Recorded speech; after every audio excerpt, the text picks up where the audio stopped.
Hello everyone, this is part 8 of What If Naruto Escapes Konoha to Rebuild His Life, and I hope you guys enjoy this video and to like, to subscribe, to share, and check out the playlist, to see more comment down below. Now let's start the intro. They call me a god. They call me a god. They call me a god. Join my membership, the perks are great. It's in the description. Naruto felt that there was something very wrong with his current situation.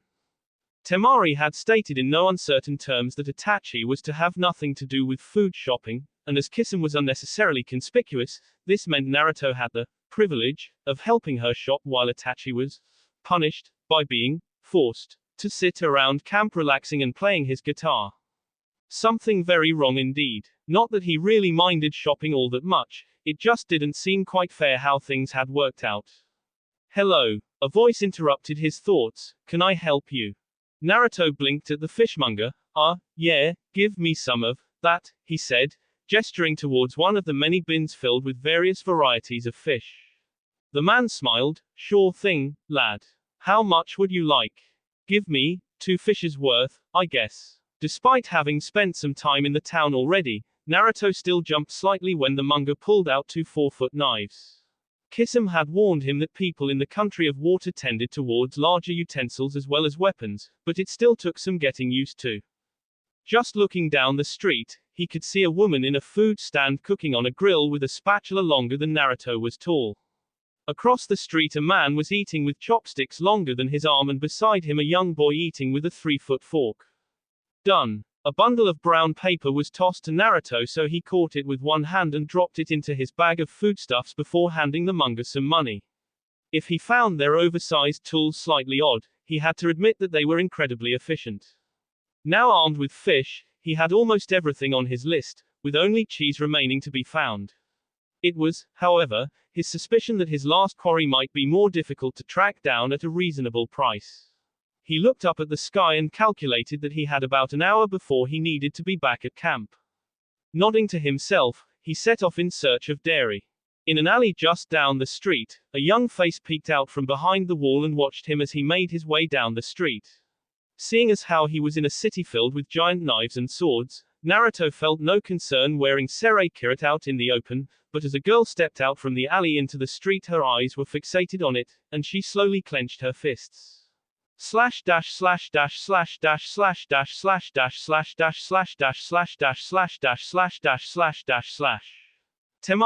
being a kunoichi, was a very disciplined individual. But here she found herself unwatched in a city of very nice clothes stores with money. A lot of money. Money that wasn't hers. Her self-control was weakening. Before she could give in, Temari started running back towards the outskirts of town and eventually camp, trying to distance herself from temptation. She would be early, arriving back long before she and Naruto had agreed, but she had nothing more to do in the city and could look forward to a nap before supper was prepared.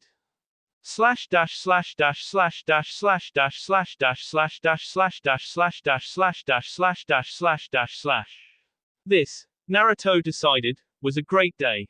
Not only had he gotten cheese, but after letting a storekeeper admire his sword, he had gotten top quality cheese at half price. He half skipped down the street carrying his bag of food, and was sure that nothing could possibly ruin his day. Unfortunately, he was wrong. He had not gone 2 blocks when he felt that little tug in his mind that told him all was not as it should be. As for his pursuer, she was quite sick of following this boy around as he apparently went shopping and had closed the gap considerably, being unaware she had been detected. Not wanting to spook whoever it was, Naruto was careful not to look behind him, but sped up as he made his way through the crowd. He continued to feel that tug at his senses, and so he made a sudden turn onto a side street and sped up again. As he got further away from the downtown throng, Naruto started to reach out with his senses while winding into more and more remote areas of the city. Eventually, he turned into a deserted alley and just stood, waiting for his unknown shadow to make a move. Far above him she crouched on a rooftop. It was obvious she had been somehow discovered, but she wasn't about to let some common grave robber get the best of her. Running through some seals, she spoke at just above a whisper, Kirigako no Jutsu, and drew 2 oversized curved scimitars from sheaths on her back as the mist rolled in. She hadn't seen the boy wearing a forehead protector, so he probably had no idea what kind of sword he had. Luckily for her, it also probably meant he wouldn't know how or even have the strength to wield it. Taking a deep calming breath, she jumped silently down into the fog, landing a good 30 feet behind her prey. He wasn't moving, which she found odd, since most people tried to find their way out of the mist, but she wasn't going to be so easily unnerved. She advanced cautiously as she had been trained, waiting for there to be movement, but there was none. She closed to within a few feet and heard for the first time the voice of her target. Naruto was annoyed. He had gone out of his way, he was hungry, and his cheese wasn't going to stay fresh forever. Enough of these games. What do you want? The response came in the sound of a young girl's voice that came from all directions, obviously trained to use echoes to hide her location. I'm not going to waste my voice upon grave robbing s like you. If you have any last words, say them now. Naruto set down his food carefully. Well, I'm not sure who you are, but you seem quite determined, so come on then. Bristling at his arrogance, Naruto allowed half a second to admire her technique, then his fighting instincts kicked in. No, she amended as she pulled herself to her feet, he was more than a thug. She hadn't seen his swordplay, but its results were enough of a testament to his skill. She closed her eyes. Before you came me, tell me at least who you are. In all hidden mist no one but my uncle was able to control that sword. Naruto walked out of the mist rolling his eyes. Don't be melodramatic, I'm not going to kill you. I am however interested in what you said about your uncle. I didn't know Zabuza had any relatives. This made her pause and her aura changed completely. You knew Uncle Zabu. For Naruto, it was a truly surreal moment. He was fully aware of the severity of the situation, but having this girl who had just tried to kill him speak so lightly while using a pet name for one of the most frightening men Naruto had ever met almost made him burst out laughing. You could say I knew him. Answer. An awkward silence ensued. I'm Mako, Momoki Mako, and you're a genin. Yes. Naruto scratched his head. Consider this a free lesson then. Don't attack someone unless you have some idea of how powerful they are, otherwise you really will end up getting K someday. Where's your teacher anyway? It's the job to stop you from doing stupid things like this. She flushed. We're on a B rank mission, but it doesn't start until later tonight. I saw you carrying Uncle Zabu's sword. Naruto again fought the urge to laugh, and since it was marking his grave last I saw, I knew you must have taken it and you had no forehead protector, so I figured you'd come here to sell it on the black market. Naruto went around collecting the shards of Mako's two scimitars while trying to make sense of her rambling. To be correct, it's my sword, and I would sell my kidneys long before I'd think of selling Sere Kirat. Spirit Cutter. You renamed it. Actually, it kinda renamed itself. Ha. Naruto sighed. Very long story. Suffice it to say that I mean Zabuza-san, no disrespect at all, quite the opposite in fact, but either way the sword is mine now, and I am late for dinner. Hey, you can't just beat me up, break my swords, then leave. He dropped the fragments on the ground in front of her. You're kidding, right? You attacked me, accept responsibility for your foolishness. With that, he walked over, picked up his food bag, and started on his way, leaving a still somewhat flabbergasted genin behind him. Hey, get back here. Are you listening to me? Naruto looked back with exasperation. No, I'm not, and what exactly are you going to do about it? I'll follow until you talk to me. What's to say I won't just get annoyed and kill you first? You don't seem to me to be the kind of person who would do that. Naruto cursed silently. She was right. Well then, what do you expect of me? Do you want money or something? Mako started to wring her hands. Well, you seem pretty strong and I was wondering if you might help with our mission. Come again. I'm serious. Our teacher is confident, but I'm worried that this one might be more than we can handle. So naturally the obvious thing to do is ask a complete stranger for help, Naruto said with obvious sarcasm. Did it ever occur to you that I might be an enemy shinobi sent here on a mission or to spy? No. Answer. Another awkward silence ensued. Are you an enemy shinobi here on some secret mission? No. Then why did you bring it up? Naruto's eyebrow started to twitch. To make a point, it being that you have absolutely no idea who you're dealing with. She crossed her arms. You're at least as strong as a Chunin, so I really don't care who you are if you'll help me. How about this? You can come with me back to my campsite, I can eat supper, and you tell me about this mission. Mako immediately changed back to being happy. Okay then. Naruto again started to walk, grumbling as he went, at least as strong as a chunin, sheesh. Slash dash slash dash slash dash slash dash slash dash slash dash slash dash slash dash slash dash slash dash slash dash slash dash slash. Itachi was the first to sense Naruto's approach, but felt another's presence and jumped up to a tree branch to look. His eyes widening slightly, he jumped back down and poked Kisame. Hey, Naruto brought someone back, a missed nin. Temari looked from her nap, so. Maybe he made a friend. Kisame was less calm. What? Is he crazy? I've gotta hide somewhere. Itachi continued on, and it's a girl. Kisame continued to look shaken. How is that relevant? It's a missed nin. Temari, however, went rigid at this additional information. What the hell is he doing? With now both Kisame and Temari in mild hysterics, Itachi smiled to himself. It was fun being him. Looking around and seeing no places to hide at ground level, Kisame jumped up into the trees. Only seconds later, Naruto emerged from the foliage and collapsed next to Itachi, followed closely by a far more energetic Mako. The fox boy held out his bag of food. Your turn to cook tonight, Weasel Man. With a small sigh, Itachi took the foodstuffs. Okay then, but I'm rather curious as to the identity of our guest. Not the type of person to let herself be introduced, Mako jumped forward. Don't mind me, Naruto-kun is helping me with a mission later tonight, so I'm just passing the tea. She stopped, re-examined the person she was speaking to, and her mouth formed an, oh, you're Uchiha Itachi, aren't you? Itachi almost dropped his bag of food. How did you?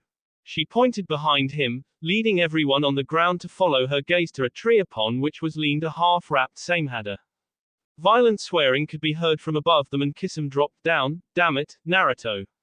The least you could have done was give us some war. Kisame found himself faced with a set of huge sparkly star-filled eyes. UWAAAAAAAIIIII. Ich can belly veao reali herimine Mako and it's nice to meet you and I'm your biggest fan. Temari had been quietly simmering, but she was the first one to sort out the jumble of words that Mako had just spewed. However, as said jumble of words had only the most marginal resemblance to an actual structured sentence, it took Itachi, Kisame and Naruto a few more seconds. The shark man just stood there looking stunned for a moment, then shook his head. Excuse me. The girl was blushing red as a fire hydrant and looked slightly dizzy, and Kisame reached a hand to steady her, which she immediately appeared fascinated with. Kisame-sama is touching me. Thunk. And she fainted away. Kisame scratched his head. Am I the only one who finds this situation really weird? The other three shook their heads slowly. Naruto looked around. Sue, how about some supper? I got good cheese. Slash dash slash dash slash dash slash dash slash dash slash dash slash dash slash dash slash dash slash dash slash dash slash dash slash dash slash dash slash.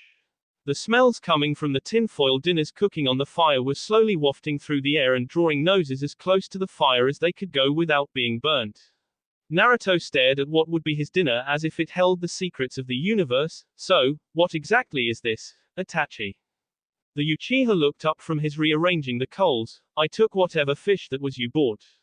Salmon, Kisame interjected. I took the, Itachi nodded in Kisame's direction. Salmon, seasoned the inside with some herbs Temari bought, stuffed them with some of that cheese, spiced the outsides a little bit too, and wrapped them in tinfoil with some carrots and thinly sliced potatoes. Naruto brightened. Amazing. It's like something a chef would prepare. Kisame grinned. If you're going to have to make all your meals yourself, they may as well be good ones. Temari looked up from her task with a look of mild irritation. Why am I searching the girl? Shouldn't Naruto be the one dealing with his guest? For the second time that day, Kisame found himself faced with huge sparkly eyes. It wasn't a dream. Kisame-sama really is here. Naruto tilted his head. You're not going to faint again, are you? Itachi got up and started towards the huddle. Not show me what. Mako looked she was about to answer Naruto when she noticed what Temari was holding and gasped, ah. How did you get those? Sensing that the group was teetering on the edge of chaos, Temari held up a hand. Everybody stop. Slash dash slash dash slash dash slash dash slash dash slash dash slash dash slash dash slash dash slash dash slash dash slash dash slash dash slash. 10 minutes later, food was distributed and Kisum and Mako were far enough apart to prevent future incidents of fainting. I'm sorry I didn't recognize you, Mako-chan, but the last time I saw you would have been. Mako looked at the ground. When I was 6. I went to a dinner hosted by the Mizukage with Uncle Zabu and sat next to you. Kisum suddenly laughed. I remember, you were the one who choked on her milk during the Mizukage's speech. Listening to the conversation, Itachi and Temari finally caught on. The Uchiha nodded slowly. So you're Zabu's niece, and I suppose you want help with this mission later because... Mako crossed her arms and huffed. Naruto took one of the most legendary relics of my family and broke 2 others. The least he can do is help me with one measly mission. For the record, Naruto semi-growled, your swords broke when you tried to sneak attack me. Besides, can't you get them reforged? Still, they'll never be as good as they were originally. Kisum picked up one of the pieces and examined it. Wrong there, little girl. These are decent weapons, but not extraordinary. Particularly not since Naruto broke them as easily as he did. Even I could do a better job than this if I put my mind to it. Kisum trailed off as he realized from Naruto's facial expression that he had said something rather foolish. Oh no, why not? Naruto inquired. I'll drag Temari along on this mission tonight, leaving you and Itachi with plenty of free time. Yes but, no buts. Think of it as a chance to pay back an admirer. Naruto smirked, an admirer who thinks you have a cuter. Mako's face looked like a tomato. I wrote that when I was 10 years old. Can't a girl keep her childhood crushes to herself? So, Naruto, how are Mako's sword skills? Kisum said in an obvious attempt to change the subject. Naruto leaned back and stretched. She's pretty fast, but her actions are as predictable as Itachi's in a candy store. Hearing this, Itachi grabbed some Pocky and started to munch. Someday I'll get you all back for making fun of me. As I was saying, her actions are too predictable. He turned to the mist girl. Though you might be happy know that the parry I used on you was one of the ones Kisum taught me, or rather, that he used on me and I learned. It worked as well on me as it did on you, except that my sword is stronger than yours were. Mako started to pout. Still, I got beaten so easily by someone barely older than me. Finishing his fish, Kisum joined Naruto in reclining and looked at the sky. So Mako, when do you have to meet your team for this supposedly dangerous B-rank mission? Pretty soon actually. I should brief Naruto and Temari-san. She looked at him. If you don't mind. Slash dash slash dash slash dash slash dash slash dash slash dash slash dash slash dash slash dash slash dash slash dash slash dash slash dash slash. The 2 Nukanen had the mission explained to them as they walked towards the south edge of the city. It's really a pretty simple mission, Mako said with a sigh. There is a group of bandits who make their base and operate far too close to the city. We were hired by the Poobah in control of this area to eliminate them. Poobah? Temari asked. Oh, I keep forgetting you 2 aren't from around here. Poobah, or Pooh, for short is the lure given to the lesser officials who run the cities and rural areas. The one who hired us is named Vincent, and he really is a pretty decent ruler if you can get past his weirdness. Mako shook her head. But anyway, the band who we were assigned to eliminate has no known shinobi affiliated with it but contains over 70 men and is well armed, trained and equipped, which is why the local guard haven't been able to do anything about them. So essentially, Naruto said, you just want our support in case your team gets in over your heads. Mako smiled. Right. I'm still a bit worried, but I'll feel much better if I know you're nearby in case something goes wrong. They stopped as they neared the destination and Mako ran ahead of the other 2. I need to go meet my team now, so if you 2 could take up positions now, that'd be great. It won't be hard to find the bandits, and we'll be there soon. Hopefully, you 2 will never have to reveal yourselves. With that, the mist girl bounded off into the city. Slash dash slash dash slash dash slash dash slash dash slash dash slash dash slash dash slash dash slash dash slash dash slash dash slash dash slash. Kisum examined the shattered swords with a frown. Itachi, I hope you're well rested, cause I'm gonna need some of that fire you throw so well. Itachi looked up from his guitar. The Amaterasu is not for forging swords. Don't you know any fire jutsus? None that I can use without the risk of burning the forest down. Controlling fire jutsus isn't something I've ever really practiced. Come to think of it, I haven't really practiced my weaponsmithing recently either. Itachi set down his instrument, so really, we're just making it up as we go along. Yeah, pretty much. The Sharingan user let out a slow breath. Okay then, let's get started. Slash dash slash dash slash dash slash dash slash dash slash dash slash dash slash dash slash dash slash dash slash dash slash dash slash. Mako stared at her teacher in shock. What? You heard me, he said slowly. After further consideration, your fears have some merit to them, so we're going to hold off the attack and call for another team or two. But, we can't, I mean. The Junin side, you're the one who suggested it, so don't complain when we follow your advice. Mako fell to her knees. No way, she took a breath and started to mumble to herself. Still, they should be able to handle themselves and they'll soon notice that we're not coming as long as they don't reveal their location. Slash dash slash dash slash dash slash dash slash dash slash dash slash dash slash dash slash dash slash dash slash dash slash dash slash. South of the city in the bandit camp, Naruto and Temari sat in a cage. Naruto leaned against the bars. Somehow, I just knew this was going to be one of those days. Well, it's our fault for being detected, we shouldn't have underestimated them. Still, we could have fought back a little, Naruto mumbled, only to be smacked on the head. If we put up any major resistance we would have put them on high alert and made Mako's mission that much more difficult. Besides, this cage is probably more comfortable than wherever else we'd be hiding, and as an added bonus, we don't have to worry about being seen. A guard walked over and banged on the bars, knocking Naruto over. Hey. Prisoners who want to stay alive shouldn't talk. Naruto could see Serekirat only 10 feet away and fought very hard to not let the QB just tear the guard to shreds, finally cooling his head as the man went back to his post. Time passed and the two Nukanen were just starting to wonder what had happened to Mako and her team when the annoying guard came back. Alrighty, brats. The boss said he wants to see you one at a time. The guard looked between them, his eyes settling lecherously on Temari. For the second time that day, Naruto almost killed the bastard, but Temari grabbed his arm firmly and whispered in his ear, I can deal with any situations that come up, so promise you'll control yourself. Naruto gave her a look that suggested he would do no such thing, but again calmed himself down, allowing the guards to handcuff Temari and led her out of the cage towards a ring of tents where the elite of the bandits lived.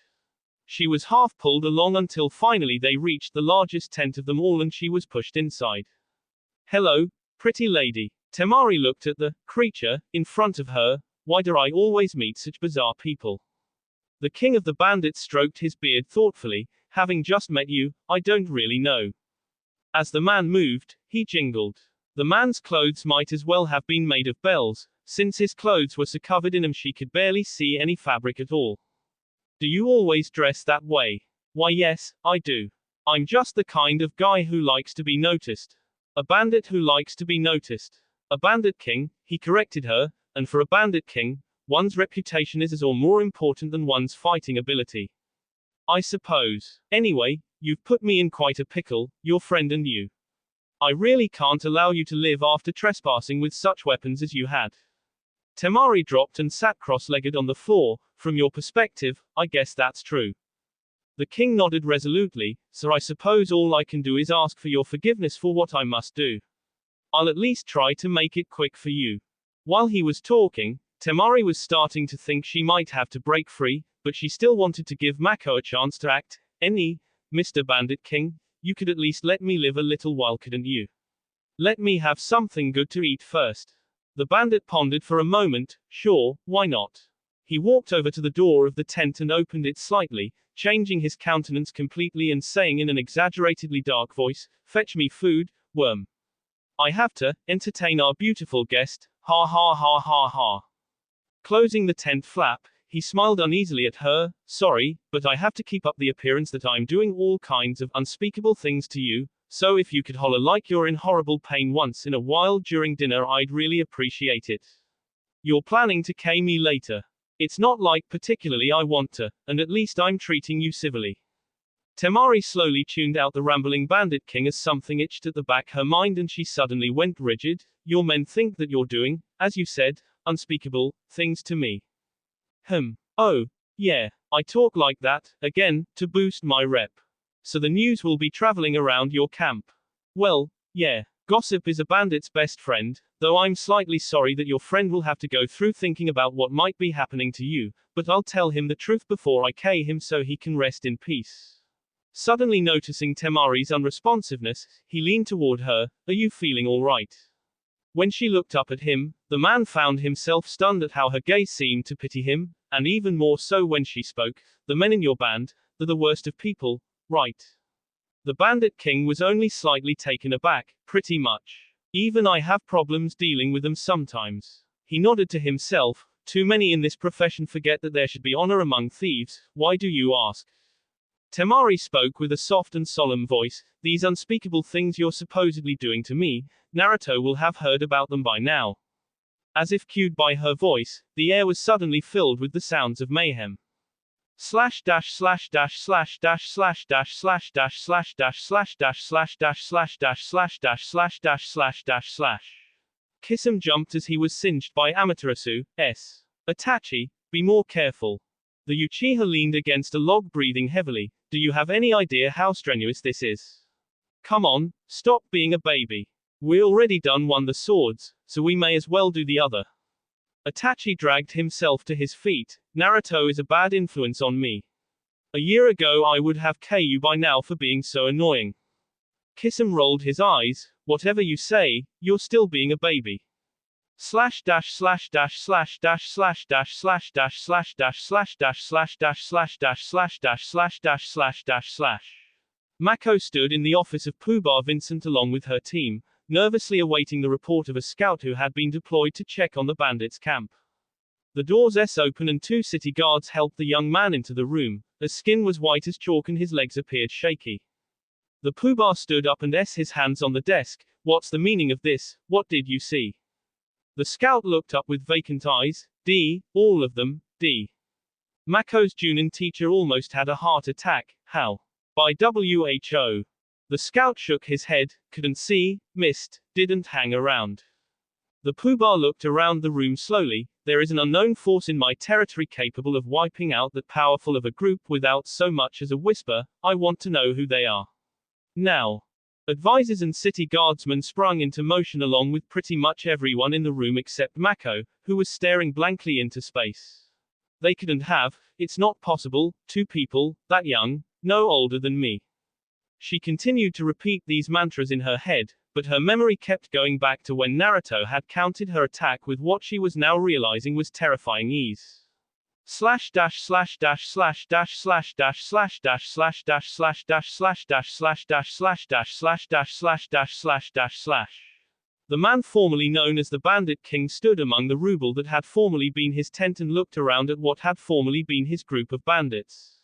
Many were D, and those who weren't were dragging themselves to their feet and running away as fast as conceivably possible. The stench of B was in the air and the occasional groan could be heard. And in the middle of it, sat a girl. The man watched them silently, his brain still not quite caught up to the reality surrounding him. As his thoughts slowly lined up in something resembling logical order, he slowly took a few steps towards the pair and noted that the boy appeared to be sleeping, his chest rising and falling slowly. Do you know what you have there? He asked the girl in a quiet voice. A boy, was the response. The man turned slowly to get the full picture of his surroundings and then refocused on the pair, one with great power. Yes, he cares about you very much. I hope so. The man considered his surroundings again, then shook his head slowly. I don't think you completely understand what it is that's laying with its head in your lap. The girl looked up at him and laughed softly. That's probably true, but I can do my best to understand him. He must lead a very sad life. Once he did, but I'd like to think his life is improving. The man turned and started to slowly walk away when he suddenly stopped. You have there a person there who would wipe out a city to make you happy. There was silence for a moment as the man considered his next words.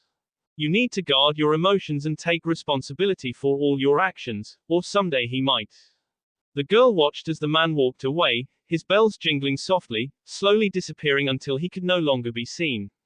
She looked up at the sky and rested her hand on the boy's forehead, stroking his hair softly as he slept among the D. Slash dash slash dash slash dash slash dash slash dash slash dash slash dash slash dash slash dash slash dash slash dash slash dash slash dash slash. Late that night, Mako slowly found her way back to where Itachi and Kisame sat packing. Kisame looked up as she approached. Have you seen Naruto and Temari? The mist girl eyes filled with tears. I'm sorry. My teacher decided to postpone the mission and then the bandit camp was destroyed and no one knows what happened, and. Kisame was about to reach forward to hold her shoulder, but remembered a certain fainting incident and his hands formed sign language. Itachi, you should comfort her. The Uchiha signed in response, why me? I don't do the comforting thing. Well, I can't touch her. Too bad then. Kisame gave up and tried to just talk her through it. You worry too much. Those two can handle anything the world can throw at them. Then the shark man grinned and reached into his bag, and we finished your swords. Nothing near the quality of my brother's work, but hey, still not bad. Like magic, the girl forgot about her concerns and snatched the swords, hand forged by Kisame-sama himself. Her eyes again became starry. I'll cherish them forever. The shark man's sweat dropped. Itachi helped some too. The still chakra drained Itachi's glare bored into the back of Kisame's head. Okay, maybe Itachi helped a lot. Mako stopped her cuddling of her new swords for 1 minute and dug through her pocket, withdrawing a business card. Our mission was completed, but we're getting no payment since we didn't do anything. Here's the card of the Poobah, and if you guys are subtle, he might pay you a little money under the table. Itachi took the card. Okay, thanks, I guess. Kisame rubbed his head. You're not going to tell anyone I'm back in the country of water, are you? 'Cause that would really be a pain and. Mako looked horrified at the very prospect, but then smiled at him. I'm loyal to my village, but I'm also loyal to my idols, and I don't think the two have to be mutually exclusive. Kisame smirked. Don't get brat. I won't, and tell Naruto my uncle would be proud to have someone of such skill hold his sword. She turned and ran back towards the city, bringing her hand up to her face to hide the beginnings of tears. The two watched until she was out of earshot, then Itachi suddenly looked shifty-eyed. Are you going to tell Naruto what she said? Kisame snorted. Hell no, the kid doesn't need a bigger ego than he already has. I think you're jealous. Shut up, Itachi. Slash dash slash dash slash dash slash dash slash dash slash dash slash dash slash dash slash dash slash dash slash dash slash dash slash dash slash dash slash. Naruto took a deep breath and jumped, falling straight down for 10 feet or so and hitting the water with a violent splash. He felt his muscles lose some of their tension and opened his eyes to see the water around him turn red from or rather, what was left of the clothes he still wore. Standing above him on the cliff, Temari's humility and desire to be clean were having a fierce battle, but one that her humility was destined to lose. Diving into the water with significantly more grace than Naruto had done, she burst out of it giddily. Hee, so much water, water everywhere. Naruto looked at her strangely. Well, we are in the country of water, so one would assume that there would be a lot of water here. There is probably more water in this lake than there was within 100 miles of hidden sand, so I'm allowed to enjoy it. Ignoring her excessive enjoyment of the water, Naruto started to examine his various and Temari noticed him doing so. How'd you get so beat up, anyway? It's not like you. Naruto poked at his sea and bruises. For the first little while, I was fighting armed soldiers with just he looked down at his hands, claws. Why didn't you grab your sword? It was right there next to the cage. I wasn't really thinking straight at the time. At that point, his face was unreadable, but she heard something in his voice that sent a shiver down her spine. She sunk lower into the water and looked away. I told you I could handle myself. Why didn't you trust me? I trusted you to act when you thought the situation was getting out of hand. I acted when the guard told me that the bandit king liked to have his dinner while forcing female prisoners to do a striptease, which was when I viewed the situation as being out of hand. Still, in my defense, with the exception of our guard, whom I took great pleasure in I didn't hurt anyone who didn't attack me first. In actual fact, despite the mess I made of the camp, more people escaped than and if placed in the situation again, I would do exactly the same as I did the first time. Temari tensed as the bandit king's words echoed in her mind. You have there a person there who would wipe out a city to make you happy. Unfortunately, her tension caused her muscles to cramp, the immediate and obvious result of this being her sinking like a rock. And anyway, Temari, Naruto looked behind him. Temari. Hello. 2.5 minutes later. Naruto did a backstroke. You really do like the water, don't you? Catching her breath in the shallows, Temari glared. Ha ha, very funny. Well, I thought so. Naruto relaxed and started to float on his back in the water. Temari, do you ever wonder what it would be like to be normal? How do you mean? You know, normal. Learn math and language at school rather than K techniques, work at jobs rather than go on missions, that kind of thing. No, not really. Though it seems obvious you have. Sometimes I do, and I try to imagine people around me as well. What would Itachi be like if he had never been given a kunai? Would he have become a scientist? Or maybe a banker? Would Kisum have become a swordsmith, or would he have become something like a teacher? Temari laughed lightly. You really think about things like that. Do you remember when we first met? Not when we first saw each other, but when we met. If you're referring to when you used a potent psychological attack on me, knocked me out and tied me up, then yes, I do. Now see, whether or not you ever think about it, you score much better than average when it comes to looks, and so I like to imagine that if we lived regular lives and I had just seen you walking down the street, I would think, hey, that's a cute girl, as compared to, crap, she's seen my face but I can't K her, which is what I actually thought that day as you blasted away my concealing mist. Temari was yet again blushing while cursing herself for being embarrassed over such a simple compliment. Why would that be so different? Well, we would be able to do normal things. Go to movies, hang out with friends, go for long walks on the beach, the usual stupid things teenagers do. I think you're looking at your life all wrong. Naruto felt her re-enter the water. How do you mean? Temari slid through the water and hugged him from behind. Simple. First, we're going to deal with this issue you have where you only allow non-violent contact human if you're either emotionally disturbed or asleep, so I expect you to give at least 3 hugs a day and to try to stop avoiding touching people like you usually do now. Okay. And secondly, this Saturday, you and I are going to a movie. But, we'll leave Itachi and Kisum to do whatever it is they do, and I'm not taking no for an answer on this. So I guess I should just be quiet then. She rested her chin on his shoulder. Exactly. Kisum sat in the dawn's light contentedly, enjoying his few minutes of peace before the others started to wake up. Having spent years with Itachi, the two had many unspoken understandings, one of which being that the morning was Kisum's time. Unfortunately, Naruto was not a party to said agreement.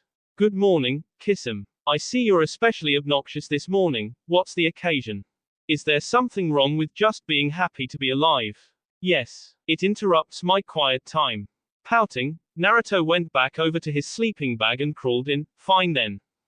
A few minutes passed, and Naruto got back out of his sleeping bag and walked back over to where Kisum was sitting. See, that was the time when you were supposed to say, it's alright, Naruto, I was just kidding, I enjoy your company. But I don't right now, because you're interrupting my quiet time. Still, you were supposed to say it to make me feel better. Actually, I really don't care about making you feel better either. Naruto grumbled and went over to start a fire going. The sun slowly rose above the horizon and as breakfast approached completion Kisum stretched languidly and stood up. So then Naruto, there was no sign of you two when we turned in, so when did you get back? Not exactly sure, but I can't have been asleep for more than 5 or so hours. How come you're awake so early then? Wasn't sleeping too well, so I just decided to get up. Kisum's nose twitched and he inhaled deeply, dissecting the myriad of scents he detected. He gave Naruto a weighted look as the boy reached to sample some of the eggs he was frying. What? You smell like bee, water, and Temari. The bee I can understand from your little bandit hunting excursion, but as for the rest, do the math. Him plus Temari plus water plus out late. Naruto choked and spewed out half-chewed egg. We were in the water with our clothes on. Kisum blinked. Oh, too bad. Quote. The shark man reached and snatched the pan from Naruto. These look tasty. He looked at the frozen boy. What are you doing? Trying very hard to forget what you just said. Why? The eggs really are tasty. One of these days you need to tell me how you make them. Slash dash slash dash slash dash slash dash slash dash slash dash slash dash slash dash slash dash slash dash slash dash slash dash slash dash slash.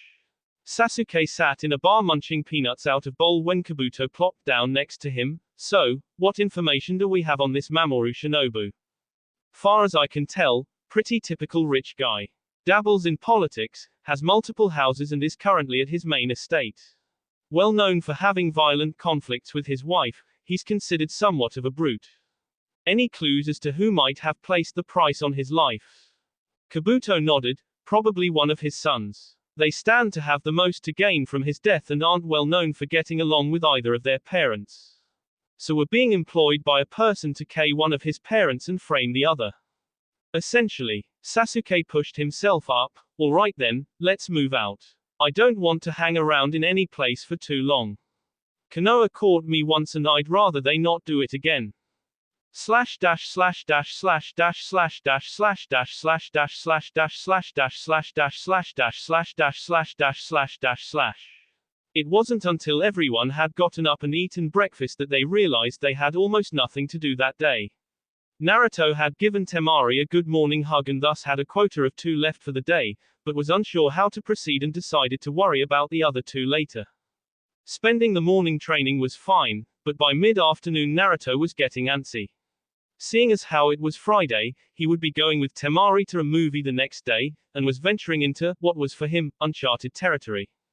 Normally, one would ask for advice in such situations, but Naruto was unsure as to whether he dared ask Kisame or Itachi for advice with regards to such a sensitive topic. Particularly since both of them were, and had always been as far as Naruto knew, single. Sweat running down his body from training, he lay down on the forest floor and did what philosophers call, stewing in one's own juices. He continued to stew for the better part of half an hour, but never managed to come to what he would call a satisfactory conclusion, and finally decided to talk to Kisame, being the more normal of the two, and to just start conversation and see where it went. As Temari was in the city for the afternoon and Itachi was playing his guitar, Kisame was training alone and thus relatively easy to find. Still somewhat unsure of himself, Naruto watched with a bit of envy as Samehada was whipped through sword katas far more complex than anything the boy himself had ever done. Kisame reached and took a few gulps of water. I'm doing well today. I had been worried that my skills might have been getting rusty, but apparently not. I don't suppose you'd like to show me some of those sword forms? Ha, you think you can keep up? We'll see, won't we? Kisame took a few more gulps of water, then picked up Samehada and went into a stance, which Naruto quickly copied. As had become their custom, Kisame would slowly go through a relatively short sequence of movements, which Naruto would then imitate. They would continue until they had gone through the entire sequence 2 or 3 times, at which point Naruto would start trying the form by himself and Kisame would correct his mistakes. Naruto waited for a few minutes until they had fallen into a rhythm, then tried to be casual. Kisame, have you ever had a girlfriend? To Naruto's shock, the shark man hesitated mid-sea and fell off balance, dropping to one knee to steady himself. A long time ago. Why do you ask? Slightly taken aback, Naruto took a moment to formulate a response. I've just never heard you talk about that kind of thing. Kisame turned toward him and Naruto saw something dark in his face. There's a reason for that. Now let's try that last form again from the top. Naruto suddenly realized that he had somehow managed to devote his afternoon to training as well, and Kisame's sharp response was, for the moment, forgotten. By the time supper time rolled around, Naruto was ready to sleep. He was about to make a dive for his sleeping bag when he realized he had forgotten something. Managing to catch Kisame in a surprise hug from behind, causing no small amount of confusion and mayhem, he then came to an impasse. Standing only a few feet away was Uchiha Itachi, and having caught on to Naruto's little game, was watching him closely. Naruto, on the other hand, was busy being annoyed by how much Temari seemed to enjoy watching him futilely try to reason with the Uchiha. But I need to. No. But Temari says. No. Just this once. No. I'll pay. No. Be you. No. Diplomacy having failed, Naruto was left with only one option. He tightened all the muscles in his legs and dove forward. Itachi was of course faster, but Naruto followed him as he ran, unwilling to fail to meet his hug quota on his first day.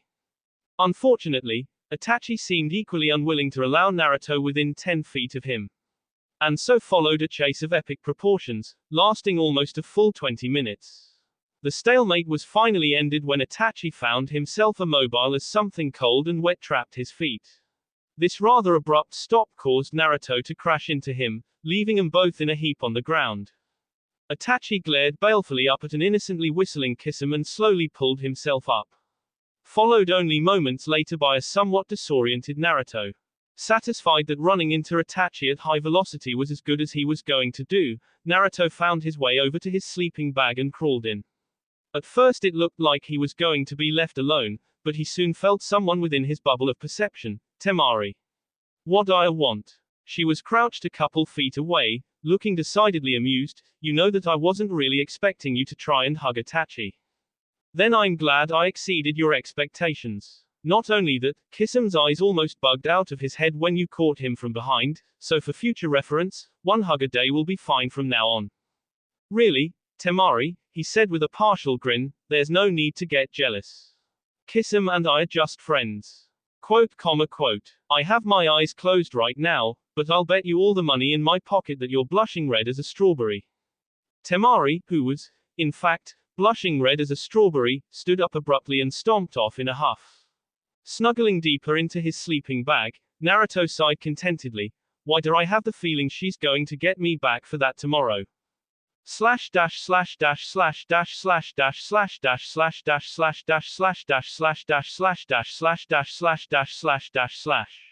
Naruto was up bright and early again the next morning, only to find Kisame nowhere in sight.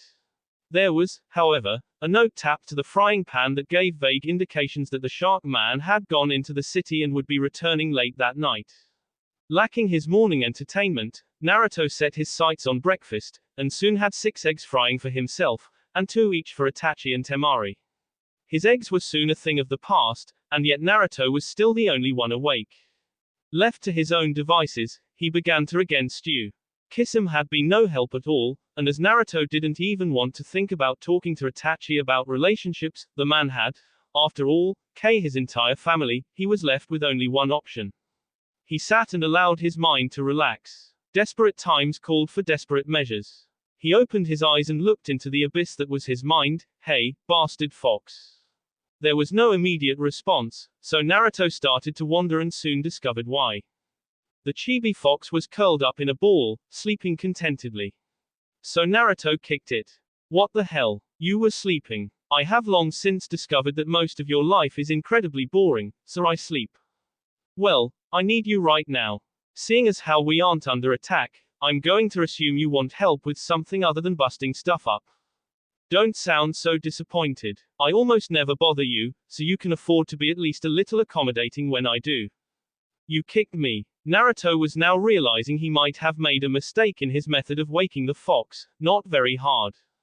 Even so, it really hurt. I'll tell you what, I only need your advice on a few things, and I'll make it worth your while.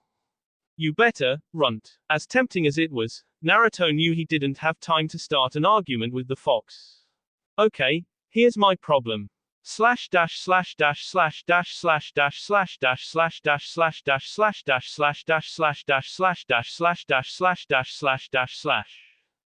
biological fact that all people need sleep, but everyone sleeps in a slightly different way.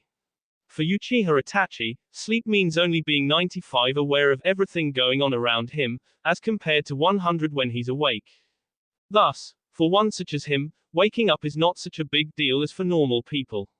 For example, long before he was awake he already knew that Kisame was somewhere far away, Temari was still asleep, Naruto was sitting near the fire in a state of semi-awareness, and his nose had already smelled cooked eggs sitting in the pan, waiting to be eaten. So therefore, waking up for Itachi is more a matter of just deciding to start moving, which he did. Contrary to what many would suspect based on his unmatched speed in combat, he wasn't a particularly fast-moving person, or rather, he never found a reason to hurry. Answer, when he walked over to get some fried eggs, it was a slow walk, a deliberate walk, the walk of someone absolutely certain that his eggs would still be there whether he arrived in 10 seconds or 10 minutes. When he finally did arrive, he scooped his eggs onto a paper plate and started to munch. After days of boredom, Itachi felt the rare sudden impulse to do something, and with the others all preoccupied, he wouldn't even have to explain himself, which was good. since he didn't know what he was doing yet, or run the risk of someone else tagging along. Completely set on his planless plan of action, he finished his eggs and slunk out of camp. He was again in no rush and so arrived at the edge of Riversity 20-odd minutes later, and started to wander in hopes of finding something interesting. As luck would have it, after laughing silently at people using oversized eating utensils, he came upon a lady behind a cart that advertised free t-shirts. Now, although not a person who wore t-shirts, Itachi found himself unable, as many people are, to pass up a chance at getting free stuff. "Excuse me, miss, I'd like a shirt." "That's fine, young man, but you have to complete a short survey." Itachi's eyes narrowed. "Your sign says nothing about a survey." "Yes, but I assure you it won't take long, and it will help my company improve our services." The lady emphasized this with a fake sugary smile. The Uchiha mentally weighed the time it would take to complete the survey against how much he wanted the t-shirt and against how much mayhem it would cause if he just pinned the old lady to the wall with a kunai and took the shirt. "I will take your survey." "Excellent." The fake sugary smile got wider. "Here you go." Taking the doent, Itachi momentarily reconsidered the pin old lady to wall, steal shirt and run method, but resigned himself to his fate, since he was too lazy right then to want to bother escaping authorities. He sat down in a cafe next door and examined the survey he was to complete. Name: Uchiha Itachi. Occupation: shinobi. Home address: somewhat at a loss, Itachi wrote in his old 112 Uchiha Lane, Konoha. Itachi blinked and looked up at the old lady suspiciously. "No, thank you." Age: 19. Weight: don't know. What is your favorite snack food? Pocky. What is your favorite meal? Pocky. What is your favorite dessert? Pocky. Happy that it had gone so quickly, he jumped to his feet and passed his paper to the lady, who looked at him untrustingly, but gave him a shirt anyway. Quite satisfied with his first accomplishment, Itachi set off in search of other things to amuse him. Slash dash slash dash slash dash slash dash slash dash slash dash slash dash slash dash slash dash slash dash slash dash slash dash slash dash slash. Mumbling to herself, Temari rolled over as the sunlight tried with all its might to invade her eyes. Unfortunately for her, sunlight pretty much always wins such battles, and this one was no exception. As she was forced into wakefulness, she homed in on the only other person nearby. Naruto, what time is it?" Naruto looked over from his place at the fire pit. "Not sure exactly, but it's around 1 a.m. She sat bolt upright. "You let me sleep until 11 a.m. "Yeah, why not?" Now that she thought about it, there really wasn't a reason to get up early, but she couldn't very well admit it after such a dramatic outburst, so she made one up. "I wanted to polish my fan." "Yes, that's right, polish my fan." "Well, you can do that now." Temari smelled food. "Is that breakfast?" "Lunch, actually, but I made enough for you." After a couple minutes, Temari actually managed to get up and make her way over to where there was food, and "We need to get a newspaper or something, because FWAP. Sorry, wasn't looking where I was throwing that." Temari picked up the newspaper from where it had landed after bouncing off her head and flipped to the entertainment section. "So, we have Jaws 10th Anniversary Edition, My Neighbor Totoro, Rocky 17, a bunch of dumb superhero movies, and Harry Potter meets Godzilla. I'm assuming that one is pretty short." She skimmed through the synopsis. "No, it's not. Apparently the main characters talk for almost 2 hours about the various angsty lives. These movie makers are clever. Anyway, I'm for going to Jaws, since I've never seen it." Naruto sighed as he served the food. "I've seen a total of 5 movies in my life, so I'm good for anything." Temari noticed what it was she had been handed. "What is this stuff?" "Pan-fried spam and instant rice. That sounds weird. Try it first, then comment." To Temari's great surprise, the spam and rice was quite good, so she and Naruto spent the next while focused primarily on eating. It wasn't until her food was almost completely gone that she noticed it was suspiciously quiet. "Where are the 2 fruitcakes?" Naruto shrugged. "Out, I guess." Neither really specified what they were doing. "All the better for us then. Having those 2 always around gets a bit tiresome." "Maybe, but they've been invaluable to me as friends. I would have been D months ago if not for those 2. Temari ate her last bit of lunch and threw her plate into the fire. "Still, Naruto pushed the log he had been sitting on out of the way and laid down on the grass. Yeah, I know what you mean. Besides, you wanted a fruitcake free day, and today we have one. Not quite, there's still one left. Laughing and moving over to sit closer to him, Temari suddenly had her legs kicked out from under her and fell forward, landing on Naruto with a dull thump. Naruto managed to hide his amusement behind nonchalance. You said I needed to work on human contact. Deciding that two could most certainly play this game, Temari pushed herself up but only adjusted her position slightly, so she was next to him instead of on top of him with her arm draped across his chest and her head on his shoulder. Ah, this is kinda comfy. Naruto had not expected that. His moment of confidence fizzling like a cheap firework, anxiety rolled over him in waves. Feeling him tense, Temari just pulled herself closer. What is it with you? People never touch me, Naruto mumbled, that's just the way it's always been. Wait a second, didn't you live in some kind of foster home in your early life? Yeah, they changed my diapers with tongs and bathed me by holding me by my arm and dunking me in soapy water.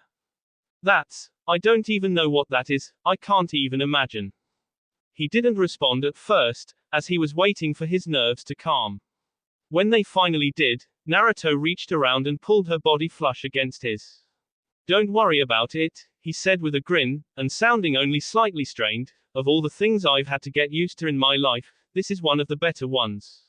The silence was tense at first, but passed through the stages of being awkward, normal, peaceful, and finally became a comfortable silence.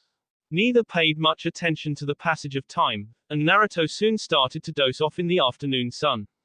That will be all for this video. Be sure to like, subscribe, share, and comment down below for more videos. Goodbye.